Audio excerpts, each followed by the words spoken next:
Congress party Ramgarh में वंशवाद को आगे बढ़ाएगी या किसी नए चेहरे को लेकर आएगी? आप लंबे समय से हरियाणा चुनाव प्रचार में रहे, आप हरियाणा की जनता को भांप नहीं पाए और जनता ने आपको करारी हार दी। जनता ने कोई हार नहीं दी। जिला परिषद की साधारण सभा में जो सांसद महोदय हैं उनके साथ अपमानजनक व्यवहार हुआ, आपकी पार्टी उस पर क्या वक्तव्य रखती है?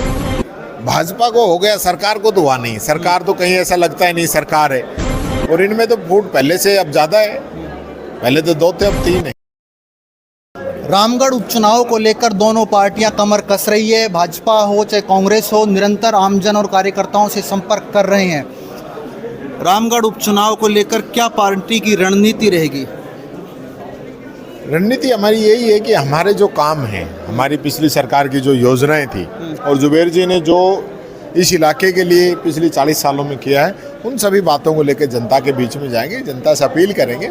जनता ने जो मौका जुबेर जी को दिया था वो किन्हीं कारणों से हमारे बीच में आज नहीं है, तो जनता अपना आशीर्वाद दे और इस चीज़ को कंटिन्यू रखे।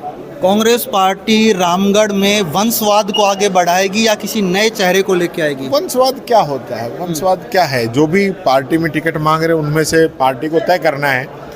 ये कोई बात नहीं है कि भाई वंशवाद है, कोई बात ऐसा कुछ इसमें है नहीं। ये तो एक सतत प्रक्रिया है। आप लंबे समय से हरियाणा चुनाव प्रचार में रहे, आप हरियाणा की जनता को भांप नहीं पाए और जनता ने आपको करारी हार दी। जनता ने कोई हार नहीं दी। जनता ने अच्छी 5-7 सीट की तो कमी रहेगी और 1% से भी कम वोट का अंतर है। जनता ने कोई कमी नहीं छेड़ी।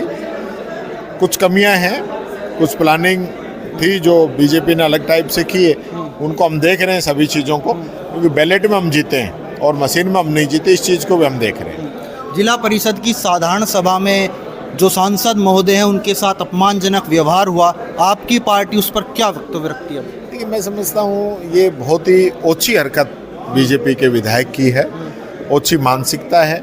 और ये एक विधायक की बात नहीं है, ये पूरे बीजेपी का चेहरा है कि उनकी मंशा किस प्रकार से महिलाओं के प्रति है, और विशेष रूप से वो जनप्रतिनिधि हैं, वो सांसद हैं, और वो कोई अपनी बात रख रही हैं, तो उनको मैं समझता हूँ इस प्रकार से विधायक उस चीज़ का विरोध नहीं कर सकता। इस प्रकार से डराने धमकाने का काम विधायक को नहीं करना चाहिए। ये बहुत ओछी मानसिकता है। लगभग 10 महीने का समय हो चुका है भाजपा सरकार को, और अब उपचुनाव होंगे। आप किन मुद्दों को लेकर जनता के बीच जाएंगे?